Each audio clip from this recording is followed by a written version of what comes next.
Numbers Basketball. Welcome back to another episode. I'm your host, Jacob Birkinshaw, and this week we're doing the NBA Midseason Review.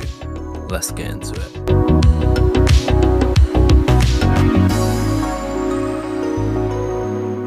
So, as promised, about 6 weeks ago, something like that, when we did the first quarterly review, we are now at the mid-season point. We are exactly at the mid-season point. Not quite. I think I think you need to have played 540 games for us to be at the mid-season point, and we are right now at about 533. I don't know why I said about. It's either 533 or it's not.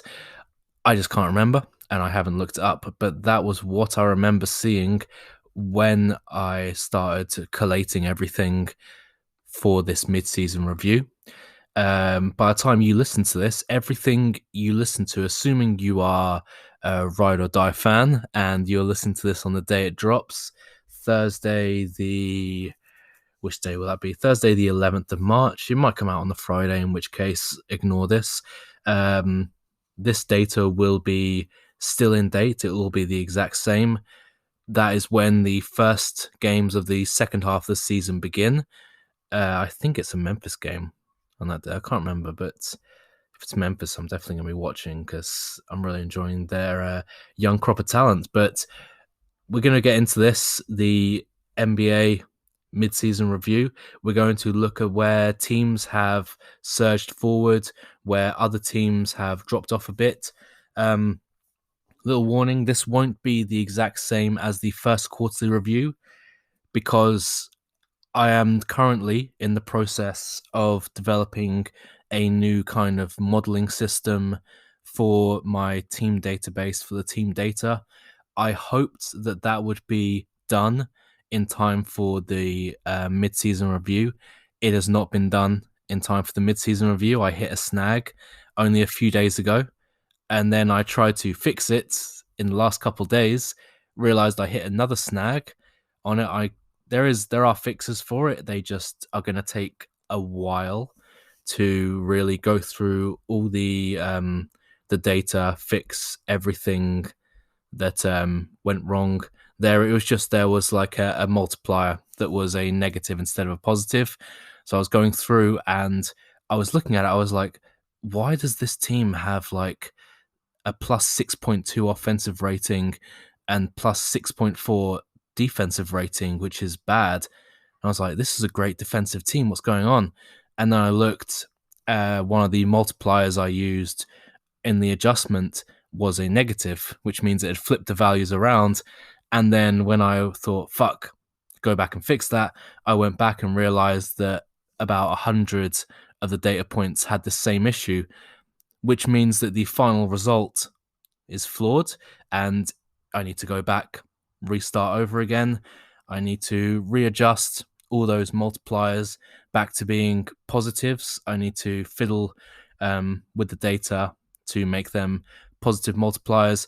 And once I've done that, I need to redo the final data now with correct data points to develop the better plus minus model that I've been working on. With the help of shout out David Savage from our NBA Facebook group.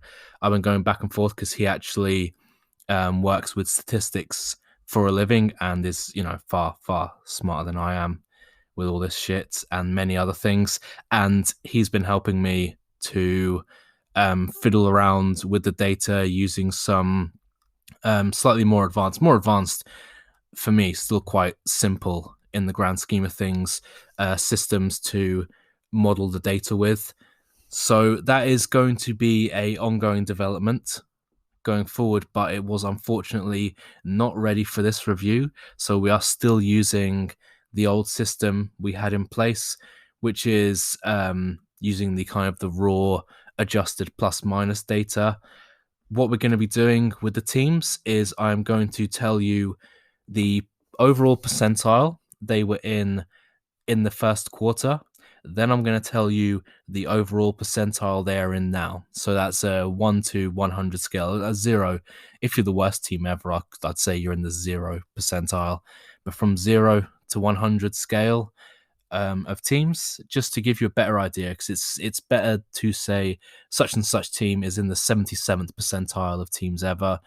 And that gives you a better idea in your head, I think, because 0 to 100 is more intuitive than me saying, yeah, they're a plus 4.4 team. And then you don't really have the context because you don't have the database in front of you to say, oh, yeah, plus 4.4. That's in the 83rd percentile of teams ever.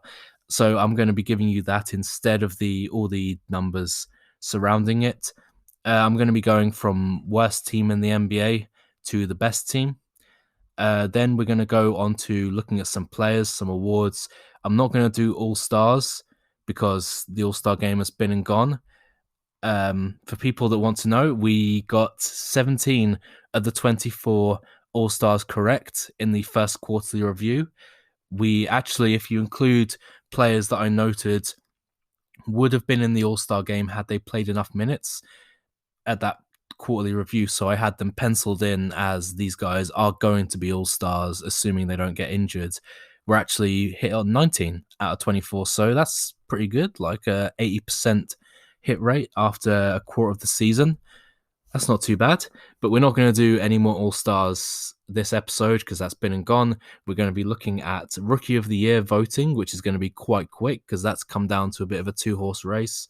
Then we're going to do defensive awards, all defensive team, defensive player of the year. We might compare to see how they've changed or how players have risen and fallen since the first quarterly review. Then we're going to do our all NBA teams before finishing out with the MVP ballot, which I have consistently, I think, been going against the tide of the season, the tide of opinions in both our group and in the wider media narrative, because my MVP has consistently not been the MVP, though. For me, this is very much a cut and dry thing.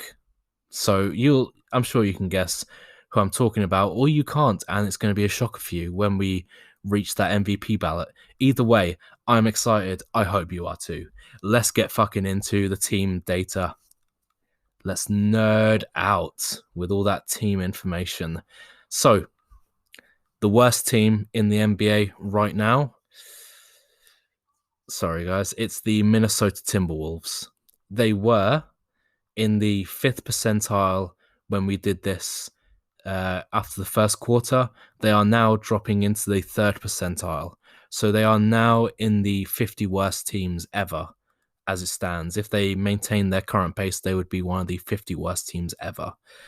The 29th best team, the Orlando Magic. They were in the 8th percentile, dropped down to the 7th percentile. Pretty consistent, honestly.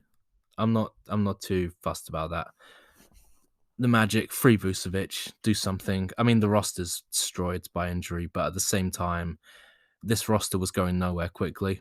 I mean, how much better could this team be with Fultz and Isaac? Isaac's a bit of a X factor here, but I don't think this team could have ever gotten much further than the slap fight that is the play-in in the Eastern Conference.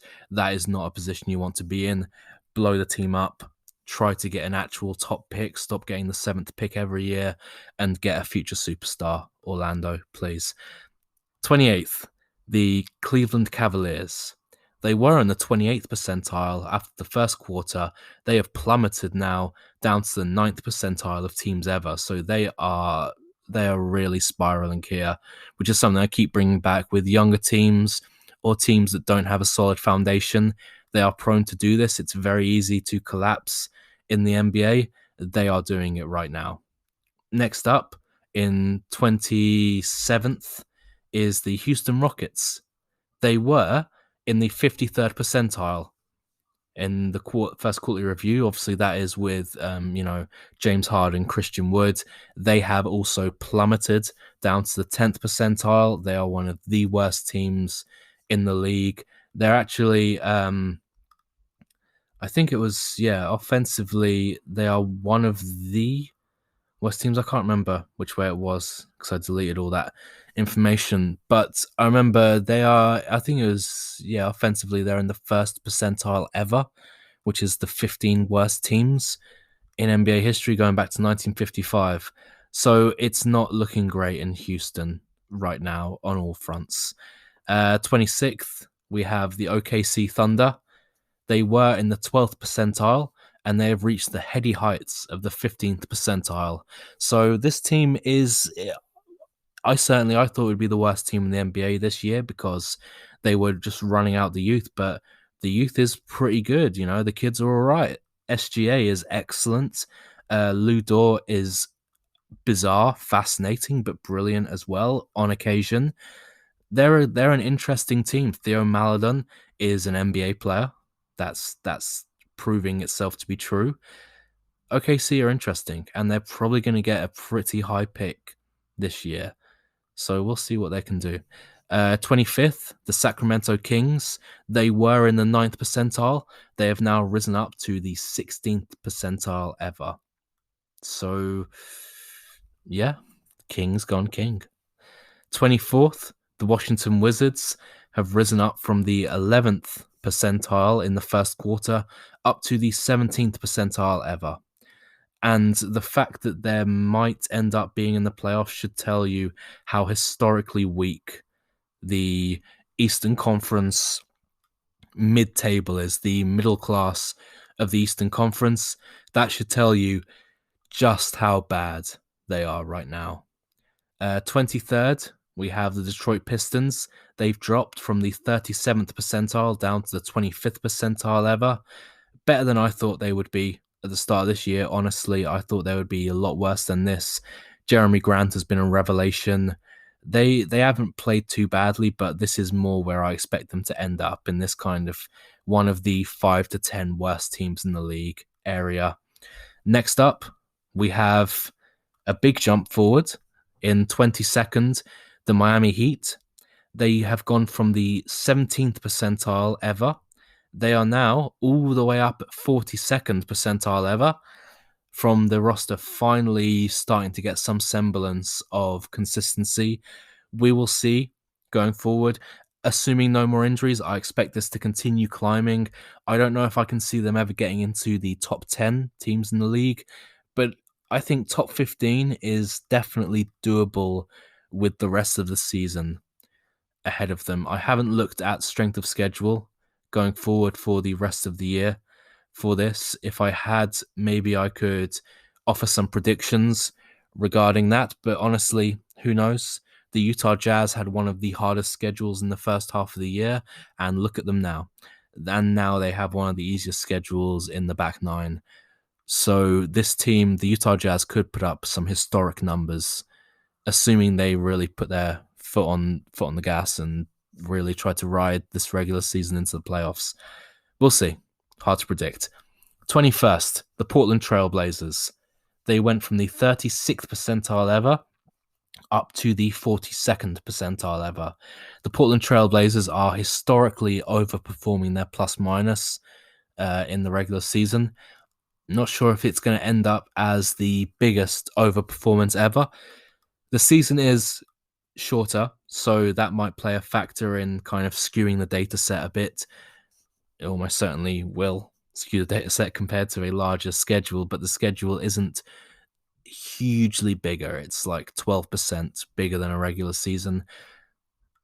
Smaller than a regular season. A regular season is about 12% bigger than the season we're having right now.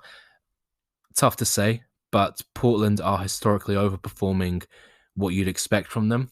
We'll see if that keeps up or whether, they regress back to the playing level that they are showing themselves to play at night in and night out over all the games rather than just in singular game situations. 20th, nearly forgot, the Chicago Bulls. They have risen up from the 29th percentile ever up to the 43rd percentile ever. So a nice little jump from Chicago to again be in the hunt for that play-in in the pillow fight in the East. 19th, the Charlotte Hornets. Their offense has really ramped up, was something I noticed while going through this. They've gone up from the 27th percentile up to the 45th percentile. So again, they are playing themselves really into contention to get swept by the Brooklyn Nets, I suppose. Sorry, Charlotte. You have a great young team. You have really interesting players. They're one of my favorite teams to watch, the Charlotte Hornets. But this whole mid table in the East is just a bit of a joke right now. 17th, the New York Knicks. Speaking of running jokes, 34th percentile in the first quarter. They are now up to the 48th percentile ever. This is a huge success for the New York Knicks, who have been historically bad for about 2 decades. They are now almost exactly average in NBA history. Bust out the champagne bottles. It's time. 16th, it's the New Orleans Pelicans. They've gone from the 29th percentile ever up to the 53rd percentile ever. Their offense is really humming along now. Surprisingly bad defense, but if they can find some way to put it together, this New Orleans team could be scary. I mean, they've been written about as one of the most terrifying young teams in the league. It's expected that young teams aren't great defensively. That's been proven throughout NBA history, but they are really bad. And it's surprising with a Van Gundy coached team that they're this bad. We will see how they develop going forward. 15th, now we're halfway there. Indiana Pacers, they went from the 65th percentile ever in the first quarter. They are now falling a little bit. The Pacers have definitely slumped down to the 55th percentile ever. So not very impressive for Indiana. They really look like they might be pushing for a top 4 seed and potential second round this year. That's looking, I think, a bit more unlikely that Indiana are really going to push for that. They're a nice team, though. They're a team of non-all-star good players, and that seems to be the design of this team. I'm not sure if that's really going to work, though, long term. But we'll see. 14th, the Dallas Mavericks, who have gone from the 53rd percentile ever up to the 56th percentile ever. So negligible jump. They have jumped defensively and fallen a little bit offensively. We will see how it plays out, because if some of these guys can start rounding into form, or they start to figure out the rotations around Luca, they're probably going to do better. It's shocking that a Luca-led offense is below average in NBA history. Luca is such a powerful engine for a strong offense. They need more around him. We'll see how that develops at the trade deadline and going into the next quarter and the next half of the season. 13th, we have the Atlanta Hawks, who are also a bit of a spiraling team. They were in the 70th percentile through the first quarter, and they have minor collapse down to the 56th percentile, the same as the Dallas Mavericks. They are definitely on the downward slope, but they might be able to bring it back up. It's actually their defense that was probably unsustainably good. It was, I think, the 57th percentile ever. And through the first quarter, that has collapsed a bit and dragged them down. We'll see how they can bounce back in the second half of the season. They're a young team. Hopefully they can pull it together. DeAndre Hunter really needs to come back and start performing again for them. 12th, the Golden State Warriors. They have been humming along. They went from the 36th percentile in the first quarter up to the 58th percentile now. That is almost entirely down to defense. Their offense has barely shifted in that whole, I think, 18-game span. But their defense has really, really climbed up. So whether you want to put that all on Draymond's, I think he definitely deserves the bulk of the credit for how Golden State, because obviously Steph is carrying a very poor offense, but the gains they've made have been defensively. And I think that comes down to Draymond's leadership. That comes down to his ability to play the 4-5, his ability to kind of be the floor general on that end, the defensive anchor, while positioning other players, that intelligence he has. That is, I think, a real plus for this team. We will see if their offense can start to gel, because they run a very peculiar offense for guys like Wiggins and Oubre. I think we've seen from the start of the season how difficult it's been for them to really adjust to playing with such a unique superstar like Steph and now Draymond, who is a kind of a bizarro point guard for this team. We'll see how they do in the second half of the season, but I would pencil them in for the playoffs right now for sure. 11th, the Memphis Grizzlies, a very interesting young team. Ja Morant has been a bit up and down thanks to injuries, but he's back now. He's playing a bit better. The team, still young. You expect some ebbs and flows in their performances. Xavier Tillman has looked great, I think, for a rookie defensively. We'll see how they perform going forward, but they've gone from the 55th percentile in the first quarter up to the 60th percentile. So small gains there. In 10th place, the Toronto Raptors. They've gone from the 49th percentile up to the 60th percentile.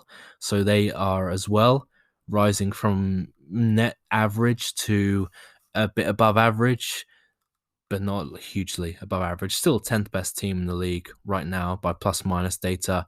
Very good for Toronto. Their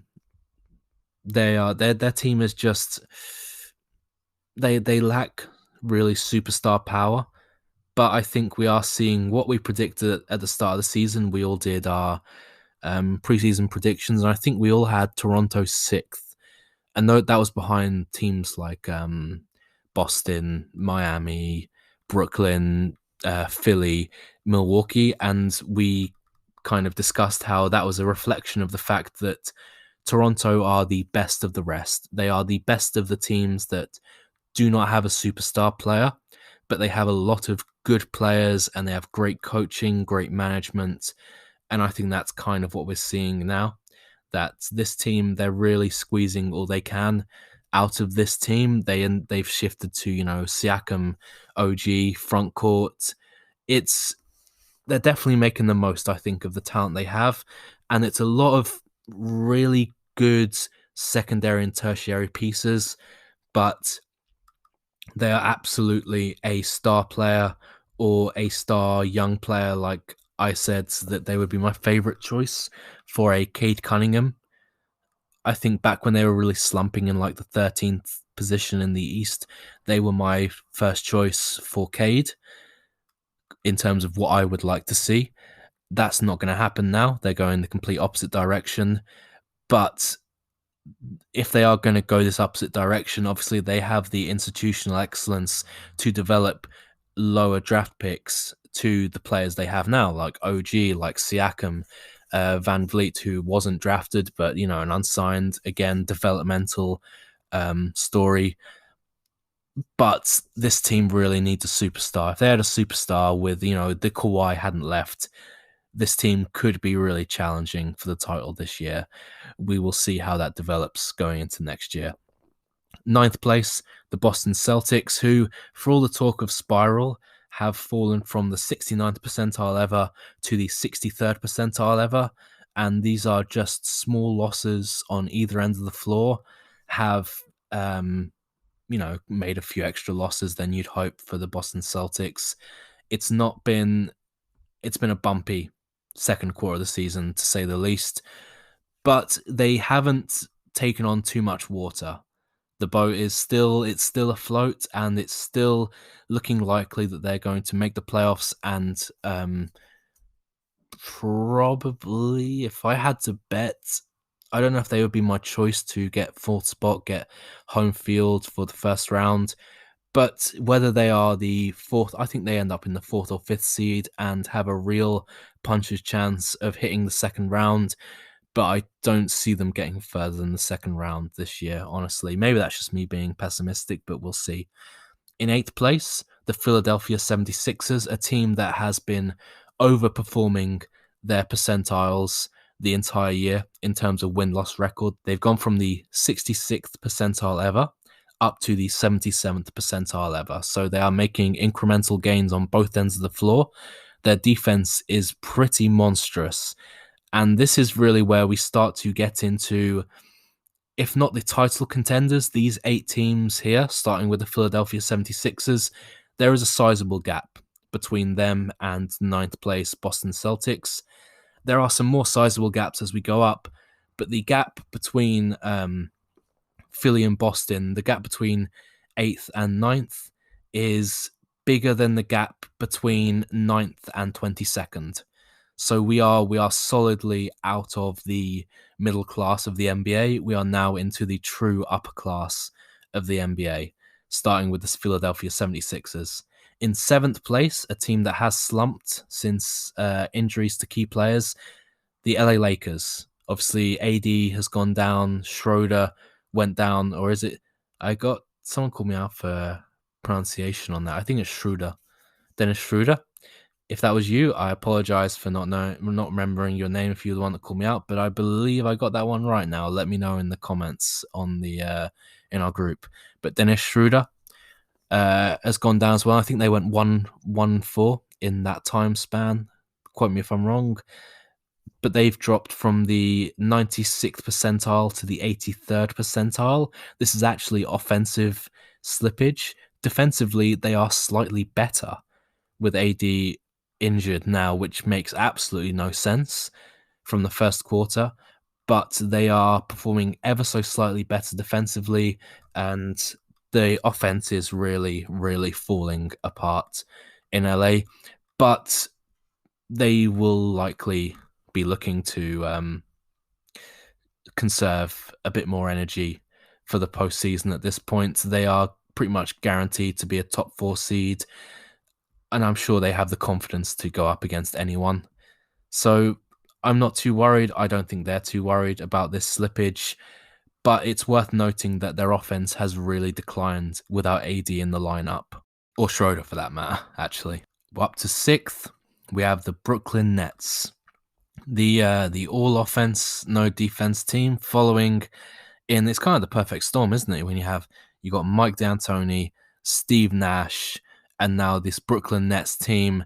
It's just there's this beautiful through line in the last 15 to 20 years of NBA history of these players, this philosophy, and carrying on to the Brooklyn Nets, like the Bizarro playing Bruce Brown as a kind of a center. He's built like a bit of a linebacker, so yeah, I can see it. But they've gone from the 79th percentile to the 84th percentile. Their offense has gained more than their defense has lost, which is the fact that calculus has worked out for them. That is a huge, huge, huge boon for the Brooklyn Nets. And I don't know if they would be my pick to come out of the East. I think it's still very tough with the 76ers, with the Bucks. Teams like Boston and Toronto, they don't have the firepower, but they can make a series out of it. I really need to see this Brooklyn team in the playoffs to get a better understanding, because it's one of the more interesting teams. I think certainly offensively, it might be the most interesting team in modern NBA history. We really need to see this come playoff time to really understand what's going on with this team, to see how it looks. I'm fascinated. I think the entire league and the entire fandom is fascinated by the Brooklyn Nets and what they could be. 5th, the LA Clippers. Similarly to the Lakers, and they haven't had the slippage, but they've gone from the 88th percentile to the 86th. They have just been humming along. They have almost not changed. I think their offense has slipped slightly, and their defense has stayed about the same, and that's ended up in a 2 ticks drop overall in NBA history. Negligible difference for the Clippers. They are just humming along, waiting for the playoffs to, avenge what happened to them last year. And avenge they might do against our 4th ranked team, and that is the Denver Nuggets, who they're getting a bit of stickers, kind of this team that are underperforming, or, they're the 8th seed. You can't really call Jokic the MVP when they're the 8th seed, but percentile-wise, in their differential data, the Denver Nuggets are the 4th best team in the NBA. And this is far more indicative of how well teams play and how likely teams are to win in the playoffs than wins and losses are. I told you I had that stat where If you go back the last 15 years of NBA history, 50, not 15, the team with the best record in the regular season has won the title 42% of the time. The team with the best point differential has won the title 54% of the time. So it's a big discrepancy between those two kind of measurements. And the Denver Nuggets look primed to, when it comes to the playoffs, to be a real strong contender. But the West is so stacked right now that it's tough to see them. I mean, plus minus wise, the Lakers are the 5th best team in the West. That's how and they're the 7th best team overall. That's how crazy the West is at the top right now. Third, we have the Milwaukee Bucks. They have fallen back down to earth slightly from, they were in the 98th percentile ever in the first quarter, which was leading the NBA. They are now down to the 90th percentile overall, and they're third.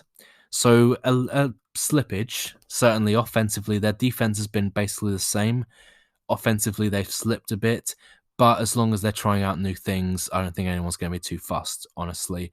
I don't have a lot to say about them thus far. Now, number 2, I think, well, it was a surprise to me. I hope it's a surprise to you. The Phoenix Suns have been absolutely galloping through the second quarter of the season. They've risen from the 73rd percentile ever up to the 91st percentile in NBA history. Excellent team on both sides of the ball. They are playing fantastically.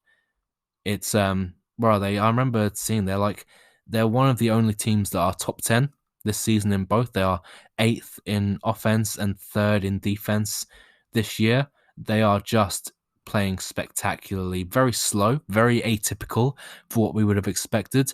They really have become Chris Paul's team, but with the young talent they have around him, it's likely that eventually Chris Paul's going to cede that and they're going to revert to more of a up-tempo style, though they really have the talent to grind it out. And as other talking heads have said, this is playoff basketball. This is slower, more methodical style, and it should hopefully bear fruit for the Phoenix Suns come playoff time. Can they get out the first rounds? That would be a turn up for the books, I think, if the Phoenix Suns were a real strong playoff team that threatened into the second round. And once you get that far, they get drawn, say, against a team like the Clippers. We've seen the Clippers collapse before. Not that would happen again, but the Suns certainly have the talent to make that a series against the Clippers. And if they can do that, the conference finals is only 4 wins away. It's totally possible for the Phoenix Suns. Let's just wait and find out. And first, the story of the season, the Utah Jazz, of course. They went from the 97th percentile ever in the first quarter up to the 98th percentile ever in the second quarter. When you're that good, it's very hard to climb higher. The Utah Jazz managed to do it. They have been the story of the season. There is a huge gap between them and second. The gap between them and second is it bigger? It is bigger than the gap between second and 8th, which is, remember where I said that once we reach Philly, the gap between 8th and 9th is as big as the gap between 9th and 22nd. Well, the gap between 1st and 2nd is as big as the gap between 2nd and 8th. So there's a huge, the Utah Jazz they're out by themselves. They are alone ahead of the rest of the league right now, up in historically great company through the regular season. We will see how this looks. People have been comparing them to the Hawks of 2015. This is, I think, quite foolish. This team is far more talented. That's a disservice to that Hawks team. This team, I think, is way more resilient than that Hawks team is. Gobert is a elite, maybe generationally elite defensive big man. And Donovan Mitchell is a very, very good playoff performer. He's proven himself in the playoffs many times. I say many times, 3 times, but every time he's gone to the playoffs, he's performed well. Mike Conley's looking excellent. Jordan Clarkson is, considered a front runner for 6th man of the year. Royce O'Neil is defensively looking excellent. Joe Ingles is, as always, an incredible secondary playmaker. This team is stacked with top 50, top 100 players in the league this year. They are my best comparison. I'm pretty sure I've said this now about 3 times. They're the 2014 Spurs. They play beautiful basketball. They do not have superstar players, but they play exceptionally well. And we will see if they can maintain this into the third quarter. Now let's move on to the awards, the individual accolades, which we really care about in a team sport. Fuck the teamwork, fuck the systematic approach. Let's focus on the individual, baby. Capitalism. Fuck yeah. We'll start with the Rookie of the Year award. This has come down to a 2-horse race, honestly. At this point, I remember I looked over as much as I could for the rookies. Performance-wise, there are a lot of guys that really intrigue me. James Wiseman's getting a bit of stick for his placement, but I think he is on track. He certainly, I think, has the fundamentals, like the physical tools, and he's in the right position to succeed, to become one of the elite big men in the league. He is not close to that right now, obviously. We'll see if he can get close to that in the future, but he's not there yet, and he's unlikely to get there this season to catch these 2 guys. Patrick Williams, who I waxed poetic about on our last Overstated NBA show, which you can go find now on YouTube. Little plug, go look up the Overstated on YouTube. You'll find us, our first episode live, proper webcam shit. Super interesting, I thought. I hope you check it out, subscribe to us. I forgot to say that actually in the pod. Thank you for you listeners, you ride or dies that are this far. You've probably already subscribed, but for those of you that haven't, please go subscribe to the podcast on YouTube. It will be great for us. We have a lot of interesting stuff coming forward. All right, plug aside. Patrick Williams, excellent player, not there yet, but he has all the makings of being an excellent player. Cole Anthony is intriguing. Abdia is looking like a really good player, but he's obviously not there yet. Same with Isaac Okoro, offensively looking pretty crap, but defensively it's looking pretty interesting. Emmanuel Quickly would probably come 3rd in this if I went that far, but I did think there was a gap between him and the top 2, which obviously, let's just get down to it because there's not really that much interesting outside of it. It's number 2, I went with Tyrese Halliburton. Obviously, he's looking excellent. His stat line so far adjusted per 75 possessions, 16, 4, and 6. Very good. I question his ceiling, but he has come into the NBA as a fully formed good player. Like defensively, I think he can improve quite a bit systematically, but he is looking excellent. He is shooting excellently across the floor. He is a fantastic secondary playmaker. I wonder about how far he can go as a lead ball handler, but as a secondary ball handler, he looks amazing. Already at 20 years old, he looks that good. So I really do think maybe not superstar ceiling, but I think he can certainly develop in ways that I'm not predicting and become an all-star in the future. Tyrese Halliburton, excellent player. But obviously, number 1 had to go to LaMelo Ball, who just has, at this point, he has star written all over him. Since they put him into the starting lineup, the Charlotte Hornets offense has accelerated forward. He is looking like a future elite point guard. Like, I don't know if he can ever be an MVP candidate level player or reach that high, but all NBA teams are like in his future, in his probably closer than we would think future right now. His stat line is per 75, 28 and 8, 20 points, 8 rebounds, 8 assists adjusted across the board. His defensive metrics are excellent. I don't know if I see that from him personally. I don't think he's an excellent defender. and he's not so far. He's an okay shooter. He's an okay 3-point shooter. I think that's a little bit overstated. Well, hey, I think that's a little bit overstated, but the metrics are there to suggest that he can be a good shooter. It's just not there quite yet, although 3-point shooting, he has far more attempts from 3-point range than he does from any of the other kind of jumper range. So it's probably fairer to judge him based on that and free throw percentage, which are both above average than anything. Defensively, I think he can become a legitimate plus.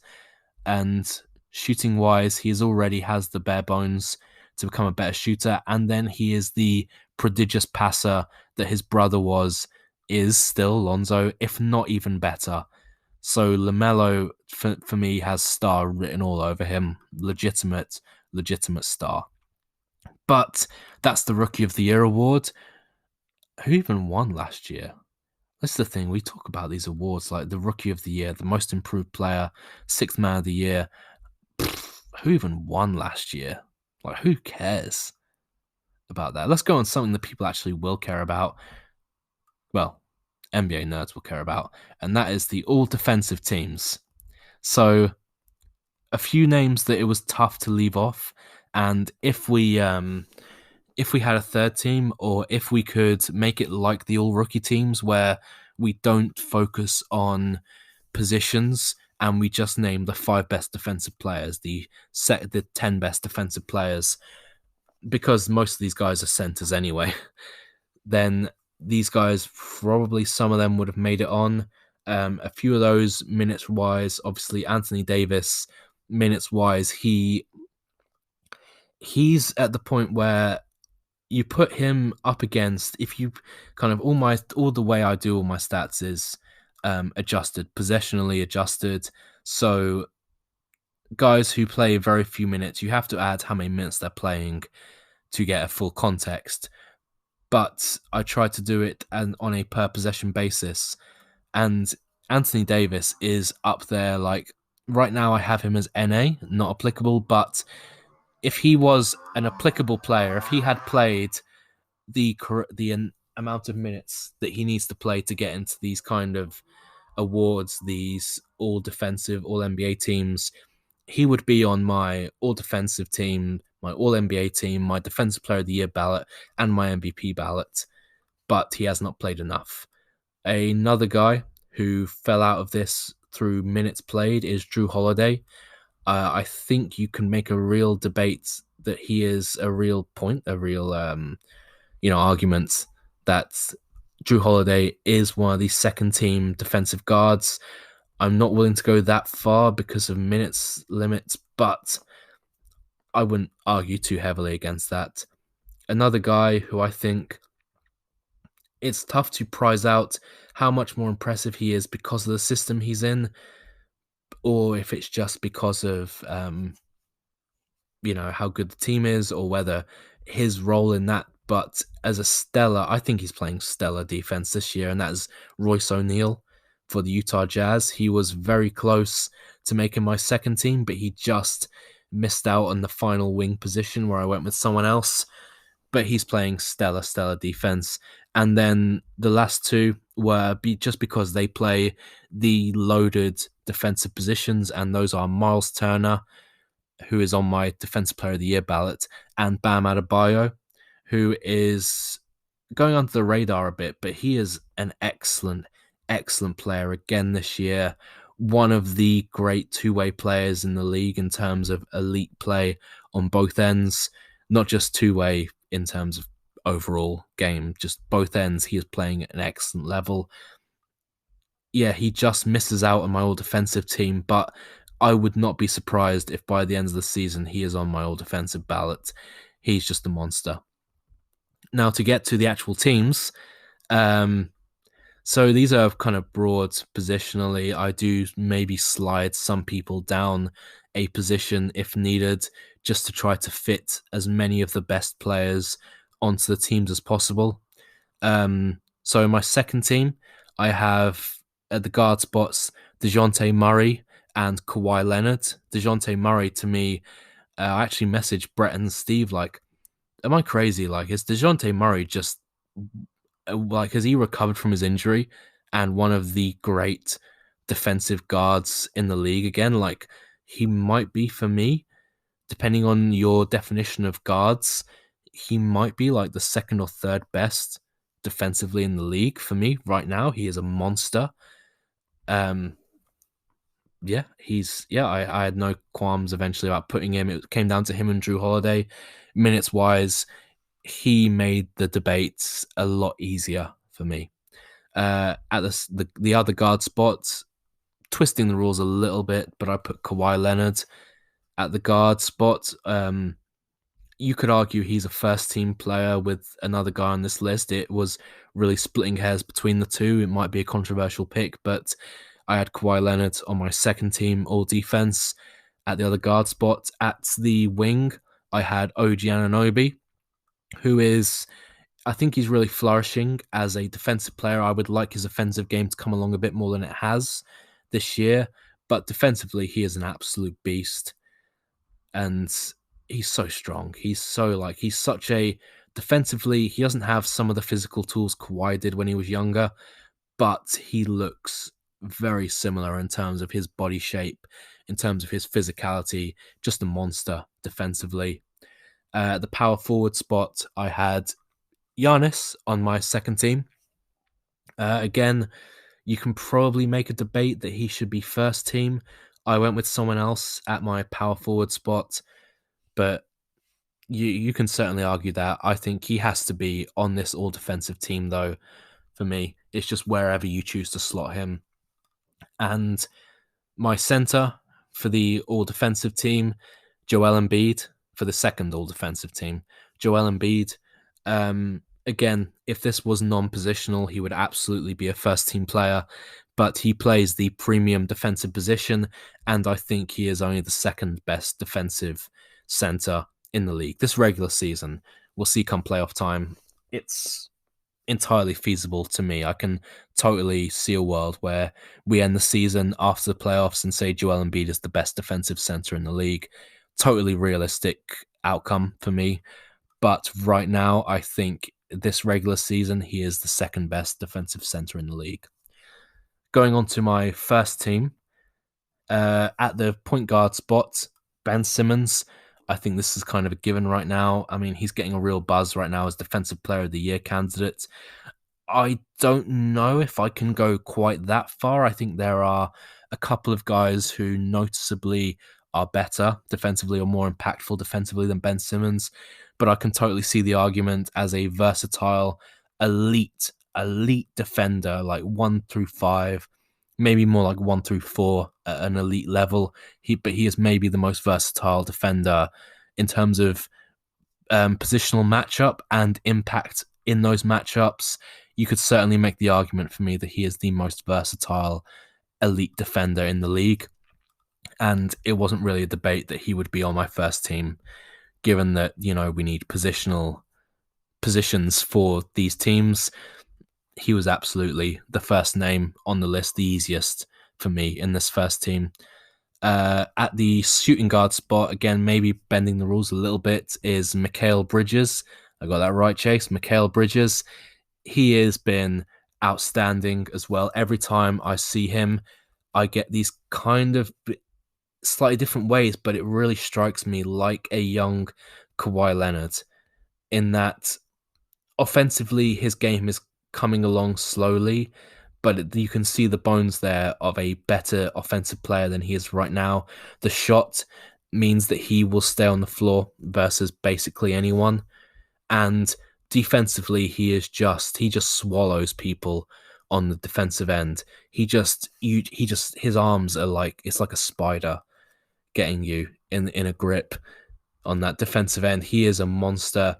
And he is actually one of the reasons why I think the Suns are so interesting come playoff time, because teams like Jazz, like I compared the Jazz to the 2014 Suns. The 2014 Spurs.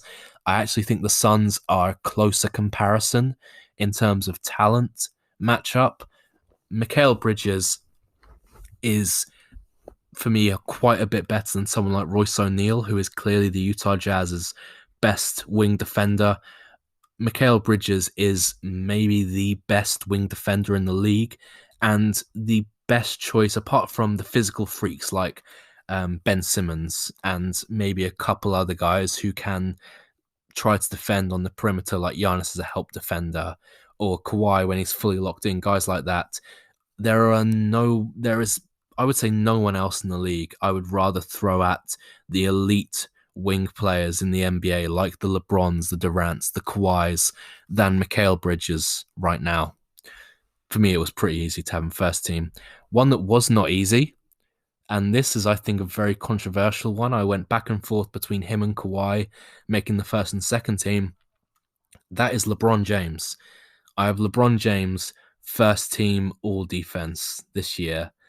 And I am astonished by how good, I think, for me, how good his defense has been this year. His intelligence on that end is almost always improving. I think people misjudge LeBron and, count LeBron out as a defender because of his lack of foot speed as he's getting older. Now he's in his age 36 year.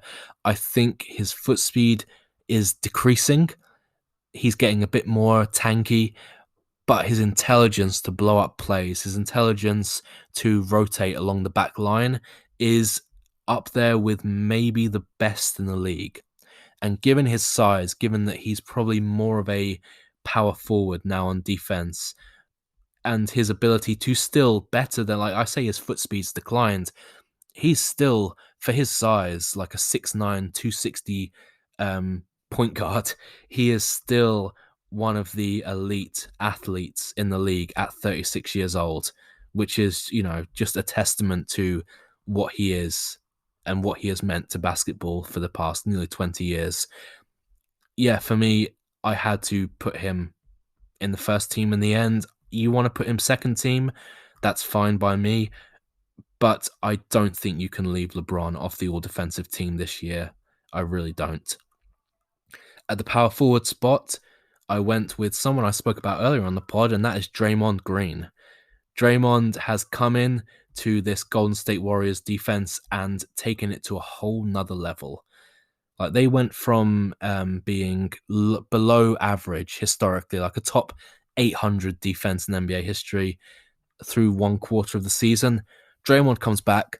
They are now in the top 150 defenses in NBA history. He is a absolute monster. And it's not just his physical abilities, because they have waned as he's turned 30. It's his intelligence, much like LeBron, his ability to blow up plays, his ability to rotate, his ability to get people in the right positions. I think that's something similar to Chris Paul's defensive value. Now that he is, beyond his physical peak level, his ability to communicate defensively is, I think, his strongest attribute, and it's one we can't really measure, but we can see when we look at, team performance with them on the floor. We can say, well, this guy, what's he doing one-on-one versus his man? Or, I can see he's a bit slower than he used to be, or that he's not in the same shape, but you then throw out those little individual things and you start looking at, right, how's the team performing? Well, when he's on the floor, Wiggins plays better defense. Oubre plays better defense. The whole team takes a jump defensively. For me, this is down to Draymond Green's communication. And I think it's one of the ways, not to throw shots, but I think it's one of the ways that we undervalue that impact defensively. And I think that's why, for me, someone like Kawhi has still got, though he has the physical tools of basically any great defensive wing in NBA history, why I think we overrate him defensively slightly. Not to say he's not one of the great top 3, top 5, top 2 even wing defenders in NBA history, but he is not a communicator. He is not really an elite level help defender the way someone like Draymond or LeBron is. Kawhi is much more about guarding his man, and it's almost like Kawhi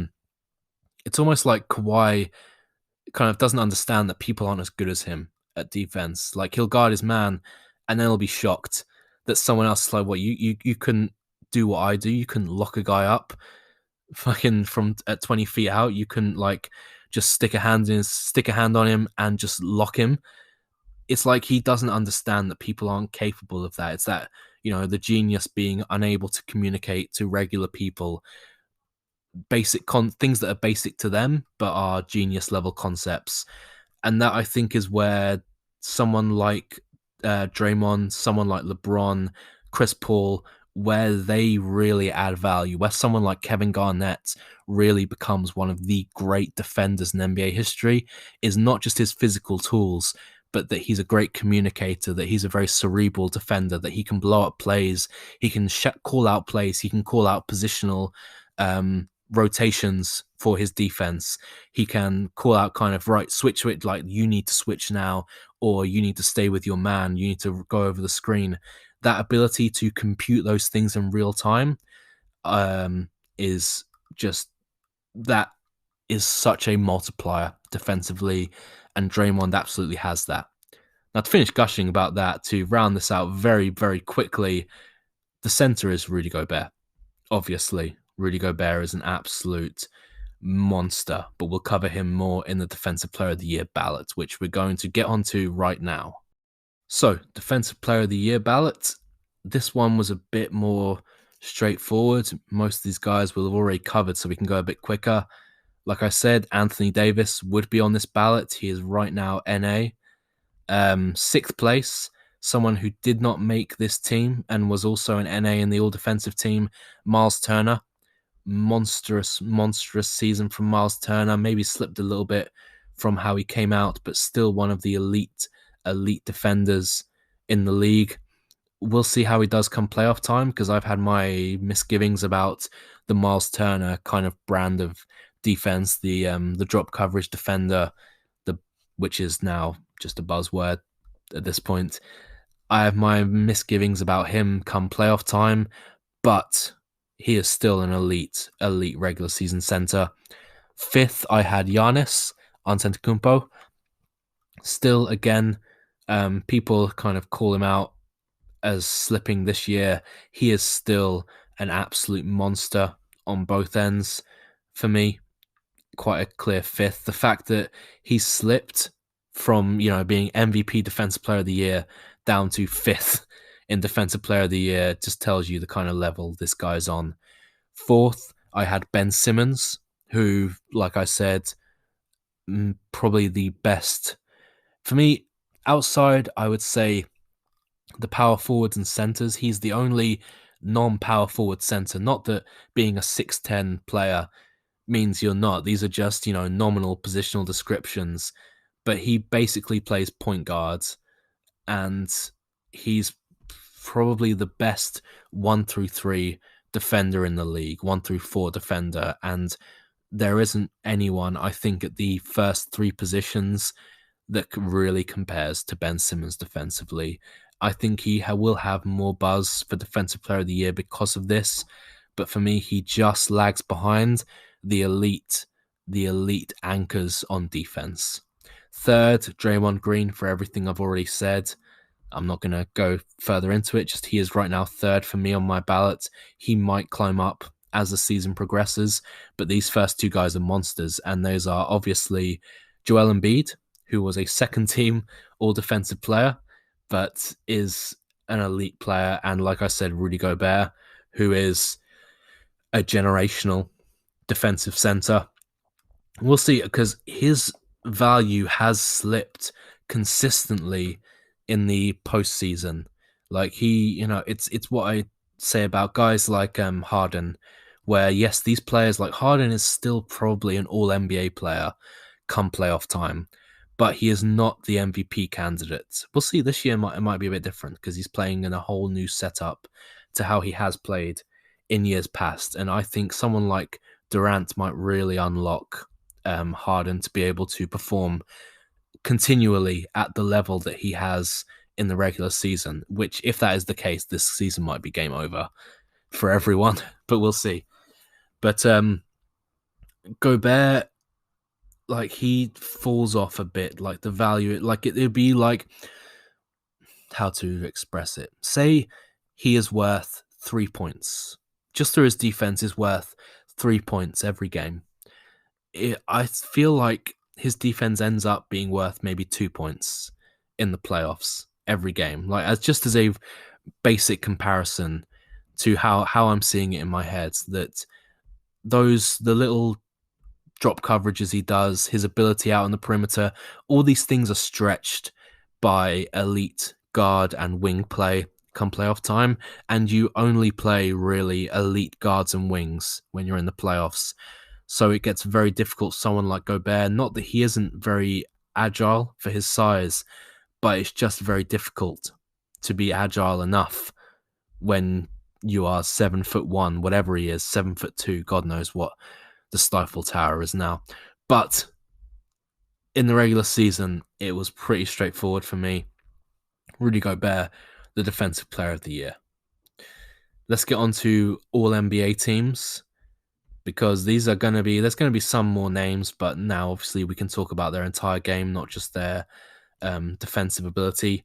Some guys that came very close. Minutes restrictions stopped some of these guys. Those are obviously Anthony Davis, I said, Jimmy Butler, who has now returned, who may well end up on the third team, and Kevin Durant, who, depending on when he returns, also may end up on the third team. Between AD, Butler, and Durant, it's going to be a very, very tight race if they can get healthy for these All-NBA spots. This All-NBA lineup, I think it's sizing up to be one of the great All-NBA lineups in NBA history in terms of talent top to bottom, because some of these guys that I'm having to leave off are monsters. Ben Simmons was another one I had to leave off, who was very close. It really, really was pulling hairs. And if you want to have him on your third team, I would not be angry. If you want to have him as your 13 point guard, I would support that. He was just like, I came down to these three guards for 2 spots on the third team, and he lost out, unfortunately. That doesn't mean he's not an All-NBA player. That just means that he ended up 7th in kind of my guard rotation in the entire NBA. The other one was Zion Williamson, who I thought might have a real shot, might have a really under-the-radar chance to become an All-NBA player in this check, because he is on fire right now. Zion is, just to give you an idea, per 75 possessions, he's averaging 28, 8, and 4 on plus 8% true shooting, which is just monstrous efficiency. That is all-time level efficiency. If he can maintain that for the next few years, he will be a monster. But he just fell slightly short for me in my All-NBA team. But let's get on to that team. So my 13 point guard, these are going to be kind of normal positions. I'm not even going to say point guards. I'm just going to go guard, forward, center. My third team guard, Chris Paul, putting up per 75, 19, 6, and 10 with plus 2% efficiency. Excellent player. A lot of this for me was more eye test than data, because I think Chris Paul's impact, when you actually watch the games, Chris Paul's impact is huge. He's so intelligent. He runs the team so well, which does not show up in any of the data I'm able to gather. But it was quite simple for me. That's really where I think him and Ben Simmons, they get very close there.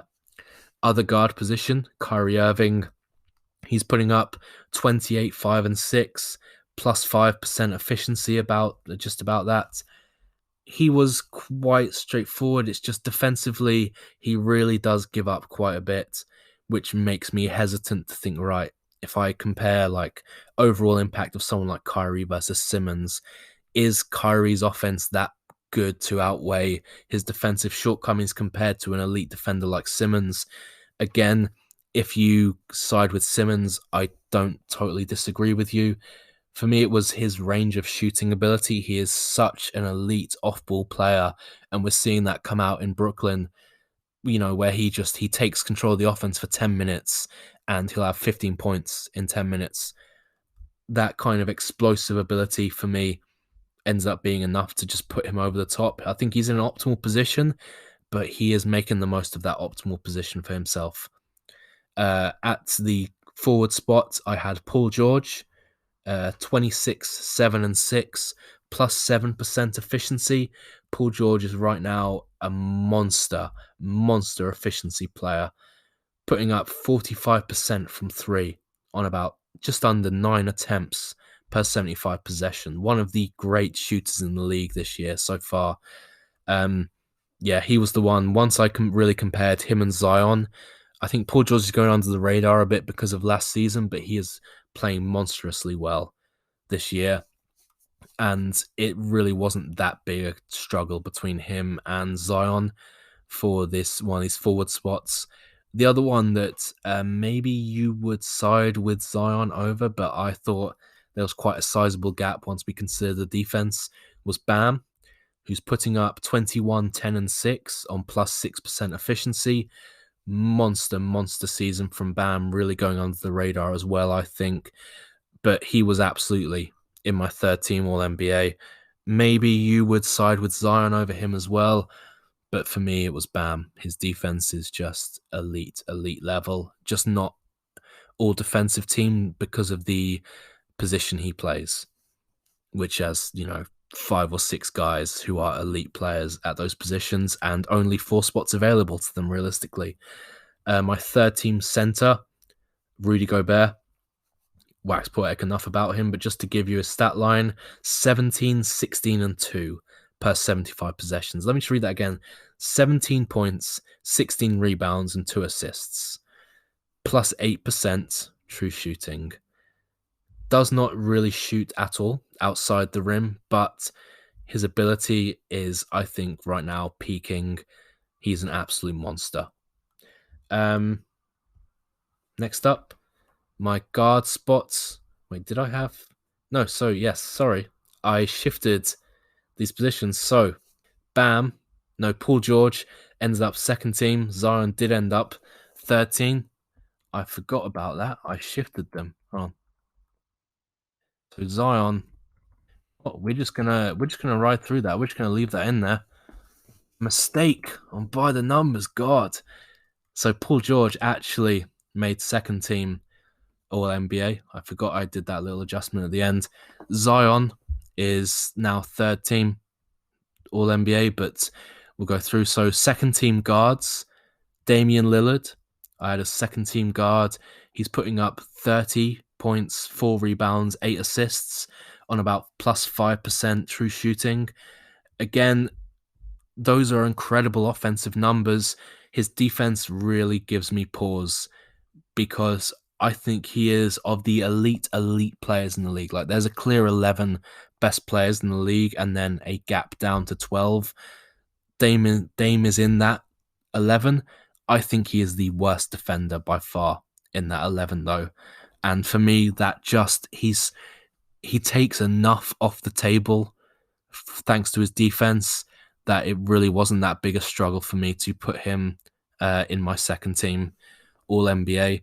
Though if you want to say his first team, I think it's close enough between the top guards that you could say that. For me, he is second team though. The other one is James Harden. He is putting up 24, 7, and 11 on plus 7% true shooting. And he is his revamped game as a real lead guard, as a just distributor, has, I think, been a real revelation for me. That's been a revelation that I think we could have predicted that was how his game would go, but to then see it in action is something else. And yeah, I think thanks to his start of the season shenanigans, I say shenanigans, I don't really care about all that stuff for the awards. It's just how well do you perform on the floor. But he performed quite badly for the first 10% of the season, and then he's really ramped it up. I think in this time, if he really plays exceptionally down the stretch, he could end up in the first team. But he's playing catch-up, and he has been playing catch-up the whole year with the elite guards. At the forward position, obviously, Paul George, we've already covered. The other forward position, Kawhi Leonard. He's putting up 28 points, 7 rebounds, and 5 assists on about plus 5% true shooting. Really good season from him. His Distributing has really come a long way from where it was to, earlier in his career. It's exceptional. The most exceptional thing about it is how low his turnover rate is. He's averaging, in terms of percentiles, assist percent, turnover percent, he's at about 3 assists per turnover. And on top of that, with his high offensive load as a kind of lead scorer on this team, putting up 25 points, 25, putting up 28 points per 75 on this Clippers team with an elite offense, he has really, really become one of the great offensive players in the league, which is interesting, I think, because I think where his defense has slipped, his offense has really climbed up, and he might be at his best this year and last year, even though he is no longer the elite defender, like the all-world, all-time level defender he was. He is still an all-defensive player, obviously, but he is not the all-time elite defender that he was earlier in his career, but he still kind of has that reputation, and I don't think his offensive reputation has caught up with how good he actually is right now. Second team center is Joel Embiid, who is, for me, right now the best scorer in the NBA in terms of his efficiency and volume. He's averaging, get ready for this, Joel Embiid's per 75 stat line this year, 33 points, 13 rebounds, and 4 assists. Shaq level numbers, as good as peak Shaq kind of level numbers. We'll see how that looks in the playoffs, but so far, monster level. Plus 7% true shooting, and the really incredible thing is just how well he's shooting from mid-range and from three. He is efficient across the floor at quite high volume. Like, he's taking about 8 mid-ranges per game, and he's shooting it well above league average. His kind of long mid-range game is one of the best of the elite players. He's at about 145% because I use shooting rate plus. So where 100 is league average. So say a player shot 40% and that was league average, that would be 100. If a player shot 44%, that would be league average plus 10% of league average, that would be 110. Makes sense? So Joel Embiid is from long mid-range, he's at 145, and from short mid-range, he's at 107, and from three, he's at 113. So he is way above league average around the floor when you extend to the mid-range and from three, which you put that in the monster that he is at the rim and the defensive monster that he is. I'm super excited to see what Embiid can do come playoff time. If the Philly team around him can work cohesively, Embiid might just leave this season as with the most buzz, as a kind of MVP candidate level buzz, best player in the league level buzz. That's how good he's playing, and that makes sense because I think a lot of people have him right now as their MVP or their second or their third choice. So we will see come playoff time. I'm really intrigued to see how this game shapes up come playoff time. Now onto the first team. He's not even a first team All-NBA player, and I'm talking about him as an MVP. That's how weird the season is.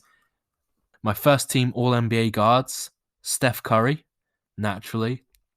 He is putting up 31, 6, and 7. Elite numbers, plus 7% true shooting. And he's Steph Curry. I mean, across the floor, his shooting is... It looks like his three-point shooting isn't as good because it's only 41% on, how many attempts? 12 attempts per 75 possessions, and he's at 41%. And then you look at his mid-range shooting, and it's elite. And you look at his in the paint shooting, and it's elite. And then you look at his creation, it's elite. You look at his defense, and it doesn't look like he's losing anything defensively. Steph Curry is just a monster, and I hope we can appreciate the level of player he is while he's here, because he is one of the players who will go down as one of the 10, 15, 20 best players ever. That's Steph Curry. A player that may end up in that discussion when it's all said and done, may end up even better in that discussion, is my other guard. Someone that maybe people think shouldn't be here, but for me, individually, absolutely deserves it, and that's Luca Doncic.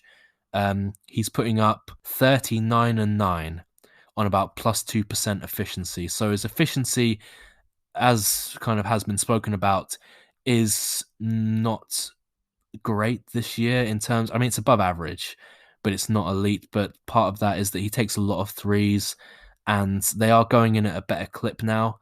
But league average efficiency is so crazy this year that Luka shooting, what's he shooting now? 36% from three, below league average.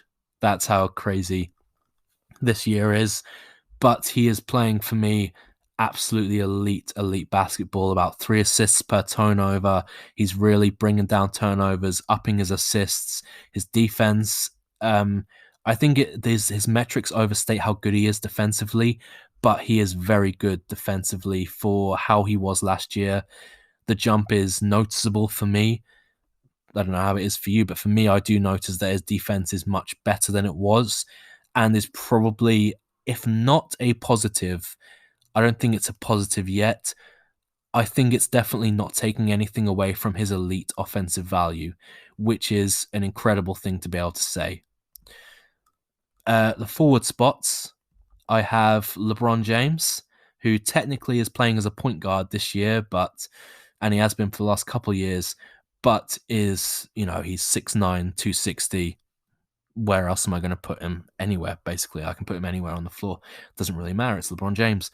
He's putting up 27, 8, and 8 this year, plus 3% true shooting. So as well, LeBron's shooting is not like hyper efficient, but at the rim, he is still a monster.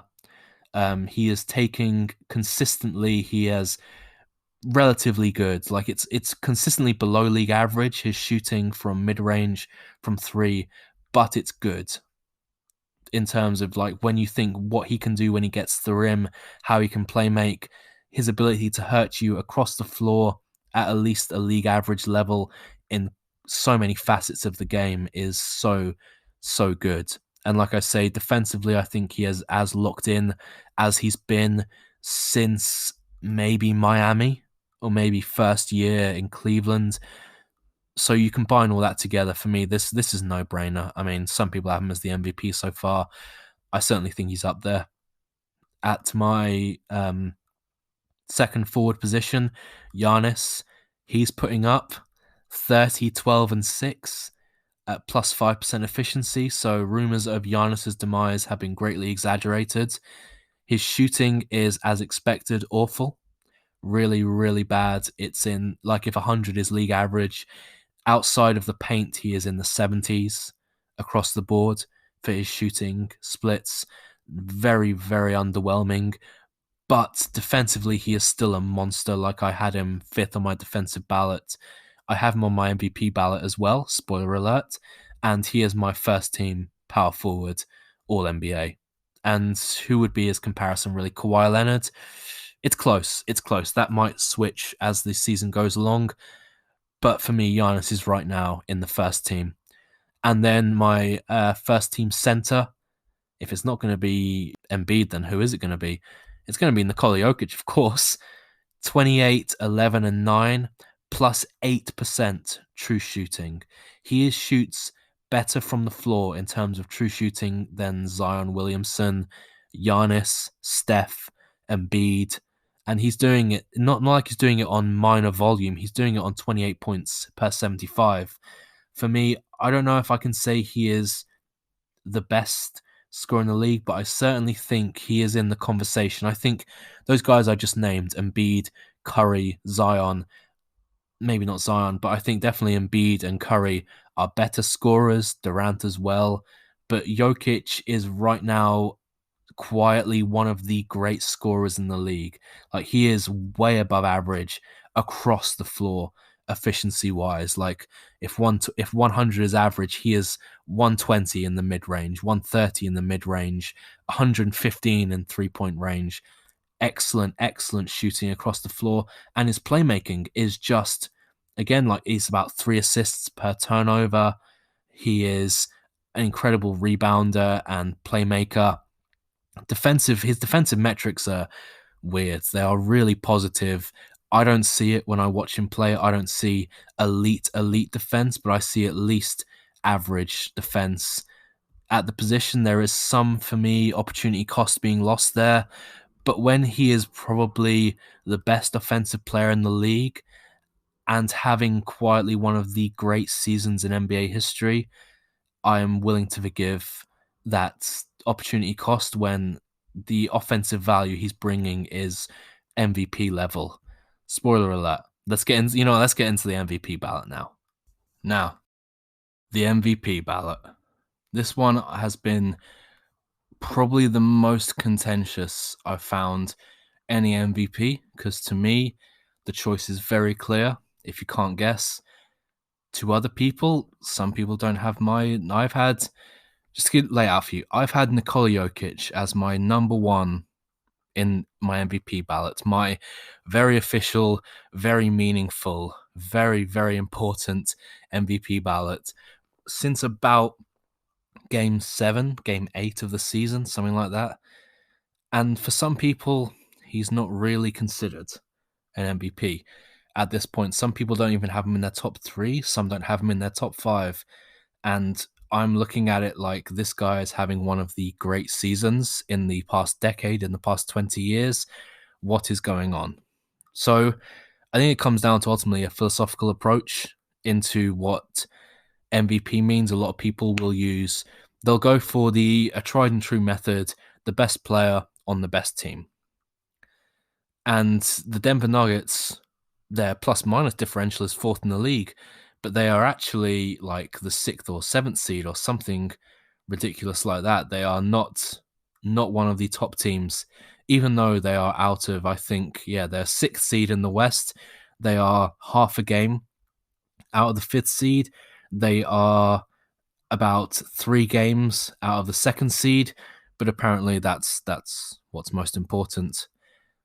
So let's just run through my ballot. In 10th place, I have Rudy Gobert.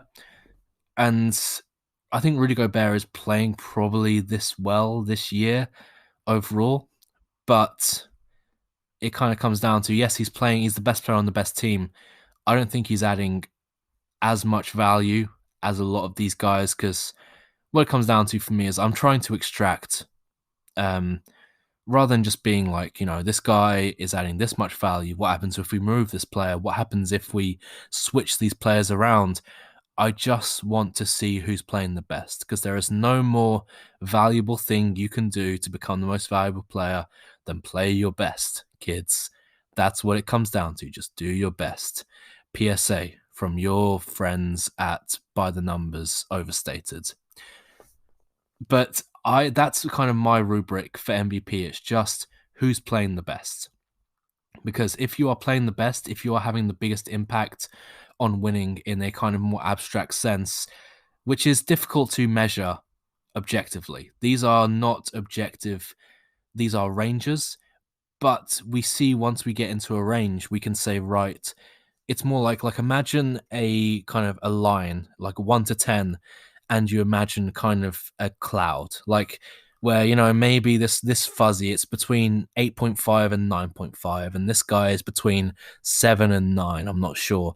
Things like that, where you have these ranges, these kind of hazy kind of clouds, where you think, right, if I had to guess, I'd call this guy an 8 and this guy a 9. But, I can see anything from 7 to 9 with this guy and anything from 8.5 to 9.5 with this other guy. That's kind of how I'm trying to look at it in these ranges. But when you reach Jokic, to me, it's quite clear that even at the worst I can pitch his ability at, he's better than 2nd this year. But at 10th, we have Rudy Gobert. For me, 9th is Damian Lillard. And again, this, as I said with Damian Lillard in my 2nd team All-NBA, this comes down to the fact of just, it's very difficult to really pinpoint just how much he is costing a team defensively. I think it's impactful. I think it's certainly impactful enough. And honestly, efficiency-wise, I expected him to be better than he is. His efficiency is a step down. You can say he's playing with no one. He's playing with nothing. But I am trying to step outside of that, the confine of teammates and structure, and look at just how well you're playing. And those things, they are not completely separate. You play better with better teammates. You have more opportunity to play well with good teammates. But we do, I think, we have reached a point now in NBA history where we can now, with a degree of accuracy that we've never had in the past, tell you how well you are playing. That might sound like hubris, because I'm sure in 10, 20 years we will look back and think they didn't have a clue. Or not they didn't have a clue, but compared to today, 20 years from now, it's night and day in terms of what we understand, what we know. But using the most up-to-date methods in terms of trying to prize out kind of the plus minus, the things like WOWY, the with or without you regressed, which is one of the best methods I've found created by Thinking Basketball, and things like PIPM, the new LeBron stat that's just come out. None of these are definitive, but to me they paint a picture of an elite, one of the 5 best offensive players in the game, maybe 6th best defensive player in the game, who is dragged down by their defense to a level the other guys are not. I have Damien Lillard 9th. That might be controversial because a lot of people are going to look at the Dame time stuff and just be like, he is absolutely one of the top 5, top 3 MVP candidates. For me, he's 9th, honestly. 8th place is James Harden. I think that he has just, if you want to say Lillard has climbed ahead of James Harden, if you want to say Lillard has climbed ahead of Luca Doncic, who I have 7th, or Steph at 6th, I don't think you can argue that, honestly. But if you want to put Dame anywhere between about 7 and 9, I am fine with that.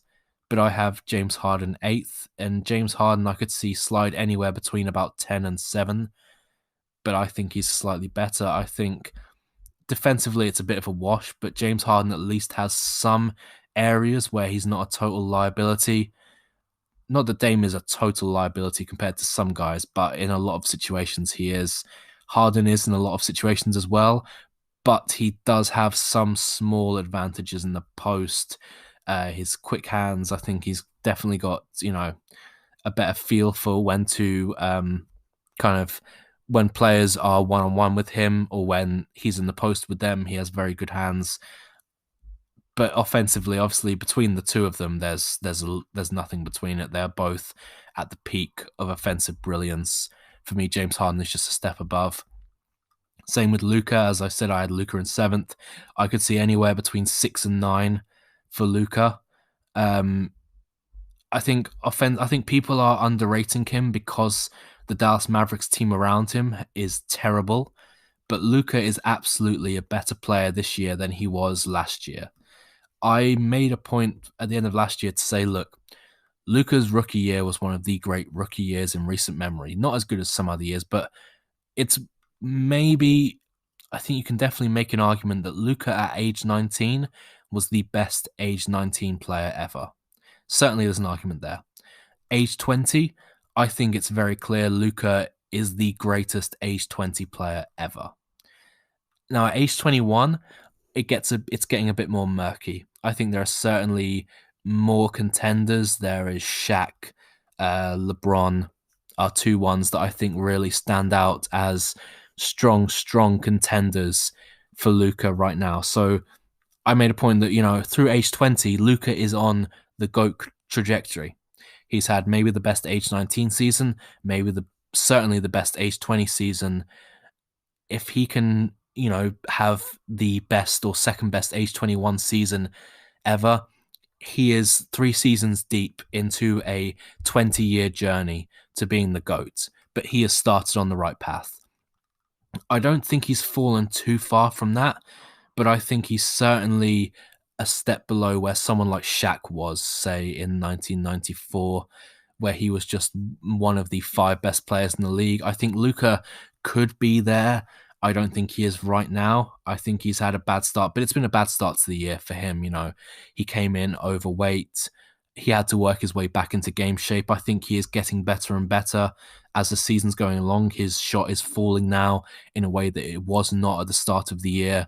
At the end of the year, it's entirely possible he has reclimbed back up and he is still on that GOAT trajectory. Right now, I think he's slipped slightly from it, but he is absolutely a top 10 MVP candidate for me, unquestionably. 6 to 9 range, I'm happy with.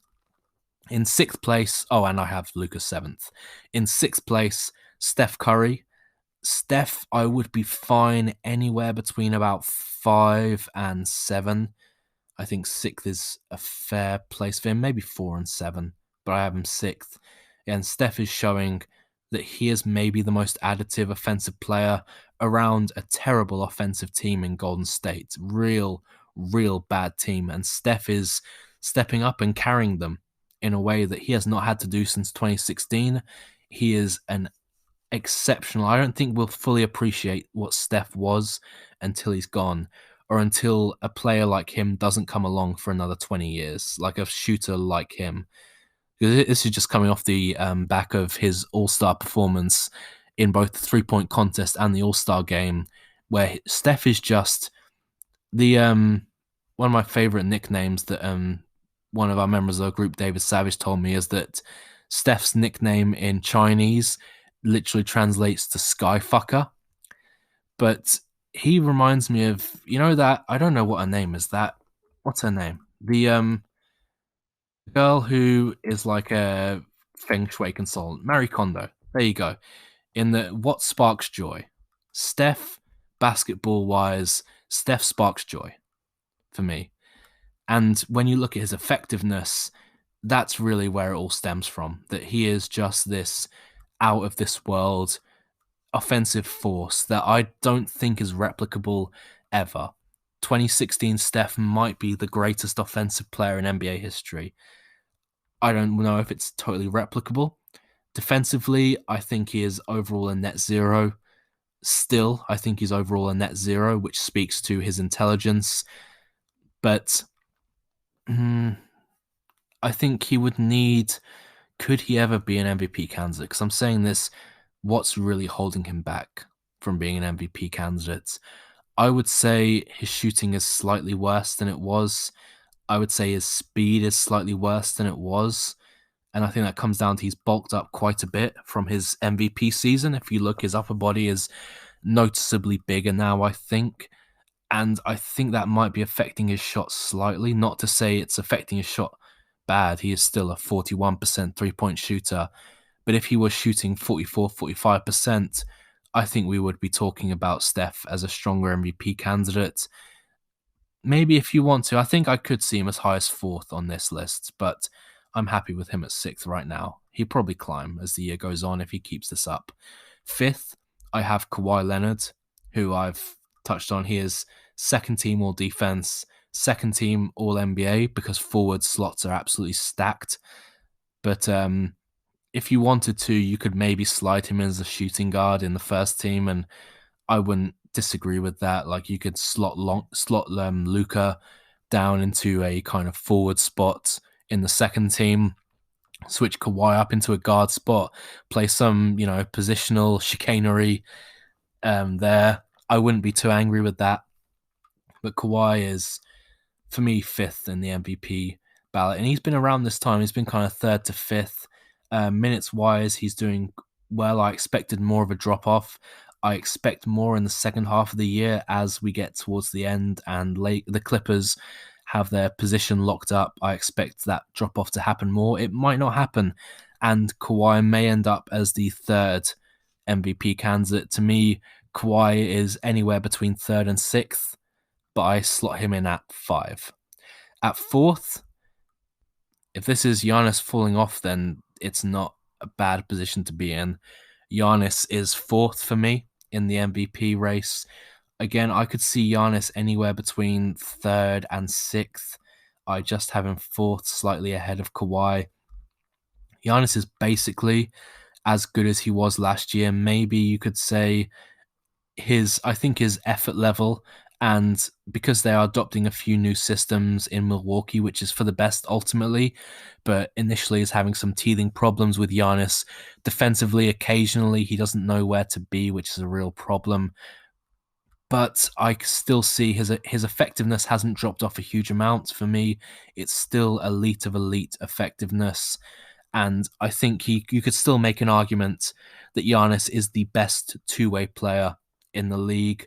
I think that's a very strong argument, actually. Him or Embiid, probably. Yeah, I slot him in fourth. If you want to have him in third, I wouldn't disagree with that, but I think he's going under the radar a bit as an MVP candidate this year. But then you get up to the top three, the big three, who I think most people are talking about these as the big three. In third place, I have LeBron James. Some people are saying that this has been wrapped up.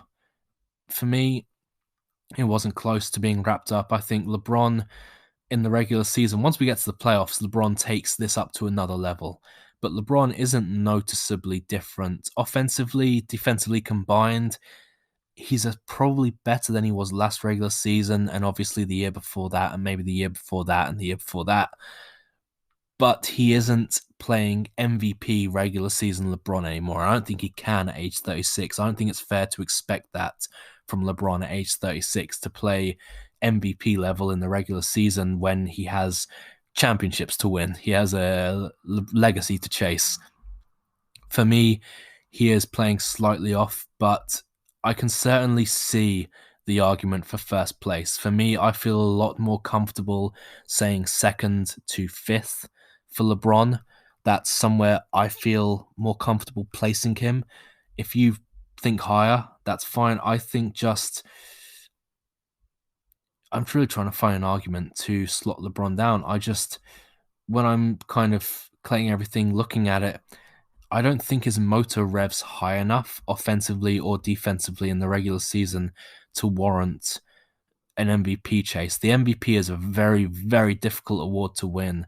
Like, even just going down, I've said I could probably make MVP arguments for the top six. That's how strong the MVP cases are this year. But yeah, the MVP it's a young man's award. I think that's the best way to put it. The MVP is a young man's game. LeBron is not playing a young man's game anymore. He is playing the all-time legacy game.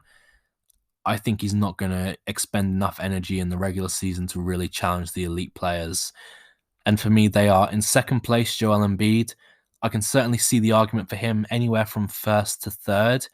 For me, he falls in second. The issue is, his minutes-wise, he hasn't played 1,000 minutes so far. Every other player I've mentioned has played at least 1,000 minutes. 8 of the 10 top MVP candidates for me have played at least 1,100. And then 3 of them have played 1,200 minutes. Embiid is not above 1,000 yet. That's a real problem for me, and one injury completely derails his campaign, I think. He is maybe the best scorer and maybe the best defender in the league. I have him second in Defensive Player of the Year, second in MVP. That is a hair's breadth from being MVP and Defensive Player of the Year. Embiid is certainly on that kind of trajectory, which would be wild to think that, after what Giannis did last year for the first time since Akeem, Embiid could do that again this year. He certainly could. But I have him second in both right now. And I don't know if, just health-wise, minutes-wise, I don't know if he has enough in the tank to reach that. Maybe the narrative will drag him. I'm just talking it from my perspective, that for me, I don't see him climbing up to number one the way I can see people like LeBron climbing up to number one, just because I don't think he's going to play enough. But number one is Nicole Yokic. He has been number one, like I said, for the longest time. I mean, his advanced numbers, I don't need to wax poetic about Jokic's advanced numbers, but they are, win shares per 48, top 10 ever in the regular season. Box plus minus, top 10 ever, His VORP per 48, top 10 ever. Net rating is in that kind of discussion in terms of minutes played and in terms of offensive load. His net rating, his on-off, his offensive numbers. I don't really care about something like PER.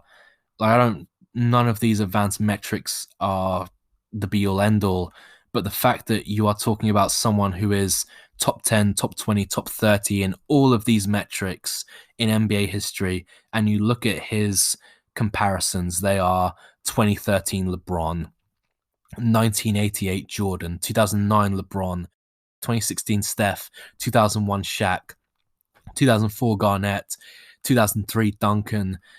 Jokic is in rarefied air. His performance, like guys like Embiid, LeBron, Giannis, they're playing like MVPs this year. Jokic is playing like what an MVP of an entire decade plays like. Jokic is playing like he might have the best MVP performance of this entire decade. We are in the first year, or depending on how you cut up your decades, 2020 you could say is the first. I generally go 2010, 2019, 2020, 2029. So second year of the decade. But he is putting up a real high watermark in terms of his performance. And I think it's really going under the radar a bit because, just to give you an idea, right? Efficiency wise, I like to use 2-point percentage and 3-point percentage rather than field goal percentage and 3-point percentage because I think it's more indicative of performance. If you are using field goals and 3-pointers, you are counting threes twice, and someone can take that. This is just very simple maths. If you take 10 shots from 3-point range and make 40% of them, and you take 5 shots from 2-point range and make 60% of them, you are still falling below 50, 40, 90, even though your true shooting is way above what someone who hits 50, 40, 90 could make. 50, 40, 90 is a very silly, arbitrary benchmark that we don't need to use anymore now that we have far more advanced methods. With that being said, let's use a still silly, arbitrary benchmark of 2-pointers, 3-pointers, and free throws. Let's say a 60% from 2, 40% from 3, 90% from the line. No one is hitting that. Joe Ingles is getting close to hitting that. He is about half a percentage point away from hitting that, but Joe Ingles takes about 10 shots per 75 possessions, whereas someone like Jokic takes about 20 shots per 75 possessions or 18 shots per 75 possessions. And he is right now putting up 60, 42, 88 as a slash line from 2-point range, 3-point range, and free throw range. He is above average across the floor. Like I use 100 as average, 113 at the rim, 129 in the paint, 120 in the short mid range, 135 in the long mid range, 114 from behind the line, 100 from the corners. There is not a spot on the floor where Jokic is scoring at below average efficiency. He also might be the best passer in the league. Like when you just think, I don't think LeBron, Luca, they're his competition. And you could argue Jokic is better than them. Maybe even Harden as well. I think Jokic, LeBron, and Luca are probably a step above Harden, but it's a debate. But Jokic might be the best passer in the league as well. And he might be the best scorer in the league. He's certainly in the top 5 in scoring, the top 5 in passing. He isn't, for me, the defensive liability some people think he is. I think he's a positive defender, if not a huge positive defender, or a positive defender like you would hope from the center position. For me, Jokic just screams out he is the MVP this year. And I hope before the season's done, more people begin to see that as well. That'll do. That's enough of me ranting now. It's nearly a 2-hour podcast. These always end up being monsters, but yeah, I want to do it. It's a mid-season review. We'll see how you guys like it, how many of you guys reach the end of this thing, because this was pretty long. But that'll do it for me. Like I said, we are on YouTube now. Look us up, Overstated, on YouTube. Come join us on Facebook at the Overstated NBA group. Listen to the Overstated NBA show. We will have a huge announcement coming in the next few days, and certainly I think by the next podcast we will be ready to announce it, and maybe even a couple more big announcements coming in the next couple of weeks. Go subscribe to the YouTube, leave a comment if you like it. Please, it does a huge amount. Please like this podcast, subscribe on Apple, on Spotify, wherever you get your podcasts, and have a wonderful day. Bye-bye.